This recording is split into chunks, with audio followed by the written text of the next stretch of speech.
ഒരു ഒമാനി റിയാലിന്റെ പുതിയ നോട്ട് പുറത്തിറക്കി central bank of Oman. Oman കറൻസിയുടെ ചരിത്രത്തിൽ ആദ്യമായിട്ടാണ് പോളിമർ നോട്ടുകൾ പുറത്തിറക്കുന്നത്. ജനുവരി 11 മുതൽ പുതിയ കറൻസി ലഭ്യമാകുമെന്ന് സെൻട്രൽ ബാങ്ക് ഓഫ് ഒമാൻ അറിയിച്ചു. പോളിമർ കൊണ്ട് നിർമ്മിച്ചിരിക്കുന്ന നോട്ട് മെച്ചപ്പെട്ട സുരക്ഷാ പ്രത്യേകതകൾ ഉള്ളതാണ്.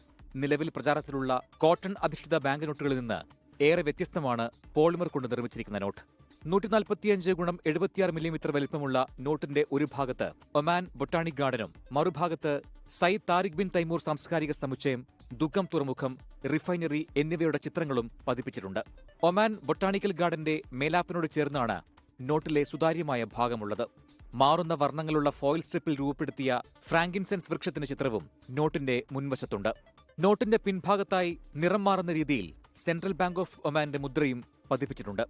ജനുവരി 11 മുതൽ റൂവി, സലാല, സുഹാർ എന്നിവിടങ്ങളിലെ സെൻട്രൽ ബാങ്കിന്റെ എക്സ്ചേഞ്ച് കൗണ്ടറുകൾ വഴിയും ഓപ്പറ ഗലേറിയയിലെ ഒമാൻ പോസ്റ്റിന്റെ വിൽപ്പന ഔട്ട്ലെറ്റ് വഴിയും 1000 അൺകട്ട് ഷീറ്റുകളും 10,000 പ്രത്യേകമായി പാക്ക് ചെയ്ത ബാങ്ക് നോട്ടുകളും വാങ്ങാൻ സാധിക്കുമെന്നും CBO അറിയിച്ചു. 24 ഒമാൻ. ലോകത്തെവിടെയായാലും ഏത് സമയത്തും 24 വാർത്തകളും ഓഗ്മെന്റഡ് റിയാലിറ്റി പാക്കേജുകളും എക്സ്പ്ലെയിനറുകളും വിശദമായി കാണാൻ ഞങ്ങളുടെ യൂട്യൂബ് ചാനൽ നിങ്ങൾക്ക് സബ്സ്ക്രൈബ് ചെയ്യാം.